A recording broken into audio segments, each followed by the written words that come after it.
Sonia Barrett here once again, and today's topic is you are not a victim, you are an experiencer. Yes, it makes a big difference, in my opinion. And the reason why I thought this would be a great topic is because the idea of being a victim has a certain impression attached to it. And I use the word impression intentionally because I want you to think of when someone takes an impression of something, or like the dentist takes an impression of your teeth. And we're doing the same thing. There is an impression of what it is to be a victim. And so each time that we own the idea of being a victim, there's an impression that's in place, an energetic impression of loss of power, what's the other word? It's mainly loss of power, of being vulnerable. All of those kinds of descriptions or descriptive words energetically are in place. And so once we keep establishing the fact that we're a victim, your brain and your mind has this impression in place already based on what? Based on just social definition, the social energetic construct behind the idea of being a victim, which is being absolutely powerless. So we own that, and what happens is people spend a lot of time trying to unbecome a victim, trying to supersede, trying to transcend the experience of being a victim, which is meaning that they're spending a lot of energy trying to feel empowered again, trying to not feel quite so vulnerable, just trying to regain power. And so that's why I think that it is a topic to be to really pay attention to. We're constantly hearing, victims of domestic violence, victim of this, victim of that. Okay, so yes, these things happen, but no matter which way we slice it, we've had an experience.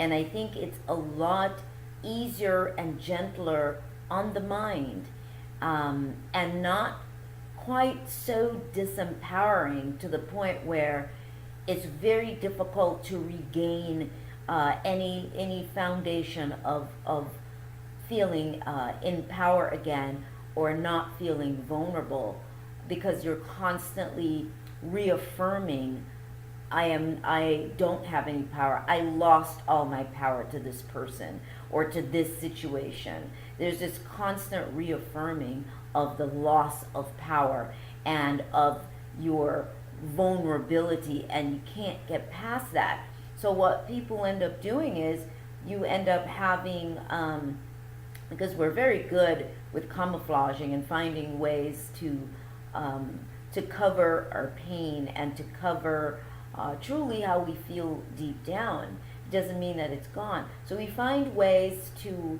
pretend to not be a victim. And what I'm saying is we don't want to pretend anymore. We want to look at the things that happen to us in our lives from the standpoint of it's an experience. It might not be an experience that you would like to repeat. It's an experience that's probably completely not comfortable. It's an experience that feels destructive to your very soul. But nonetheless, you've had an experience.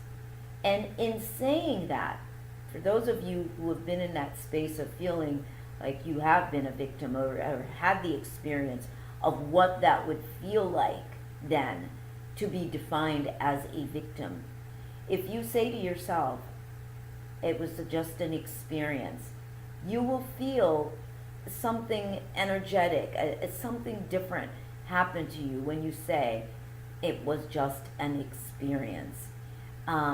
What you would feel, chances are, is a sense of power, a sense of never really having lost power. However, for whatever reason, you ended up in a particular experience.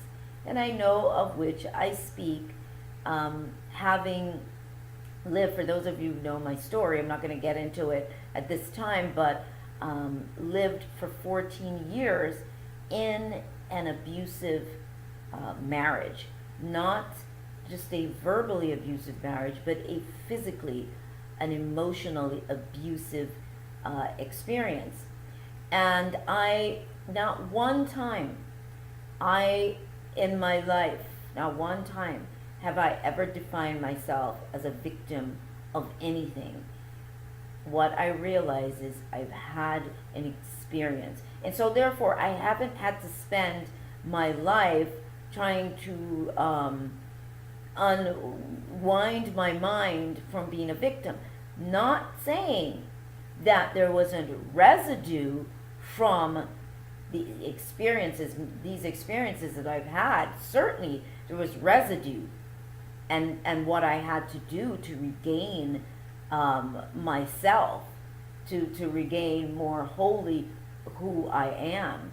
So just be sure you realize what I'm saying. So I'm not saying that you suddenly don't have any of this, but it certainly makes a difference when you have a different kind of thought process, a different kind of platform for yourself, where you're coming from, in reasserting the fact that you remain in power, empowered.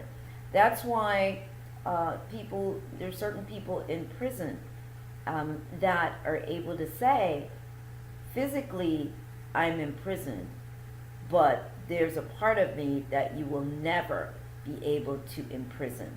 And I feel that way about pretty much anything that happens. That's why some people are able to get through some horrific situations that have happened to them, and some people have a challenge in getting through those experiences, to overcoming the what should we call it, the residue then of those experiences. So I think, again, this is really important, and so many people are walking around with this kind of belief system, and probably for so long that they forget that they really have targeted themselves and named themselves and titled themselves and wear the crown of a victim based on the social, energetic description of what a victim is. And that is one that lost power. And not only did you lose power in the moment of being a victim, but it's a loss of power that you are forever trying to regain. For me, diving in to discovering all of this, to discovering life, to going beyond the theater of the experience that I had lived 14 years. And of course, this has been over 25 years that I moved away from that experience. But to dive into myself and to dive into all of this and to see and to want to understand more about this thing, this experience we call life, that has been incredibly healing and restorative to my mind and to my life.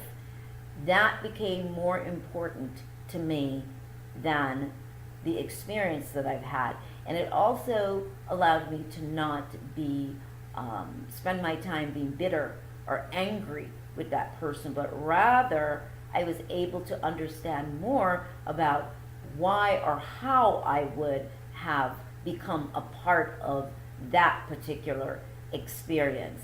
And what did I retrieve from it? What kind of gifts then can I retrieve from it for my own evolution? At the end of the day, perception really makes a huge difference. How we perceive things, how we interpret things can change the course of your life in just a moment. So anyway, I wanted to throw that at you, and I also want to remind you of the upcoming webinar on the 29th of July 2017, which the wonderful thing about these webinars is that you can come and participate from anywhere in the world. This is the beauty of the technology we have today, is that it allows that kind of connection, communicating. And so that webinar is called When Challenges Seem to Increase as You Aim to Change Old Programs. And many of you can relate to it. We've had some comments on the video that I had done before to introduce this webinar coming up, and tools that other people use to get through those moments. And so we're going to be speaking about that. So if you would like to attend that webinar, please visit the website, therealsoniabarrett.com. Go to events and click on all workshops, and you will see that workshop at the very top, and you can click on it and register. And if you have any challenges, you can always send an email or call the office. I thank you so much. And again, the website, therealsoniabarrett.com, and I look forward to hearing from you, hearing your comments, and so much more. Have a fantastic rest of the day.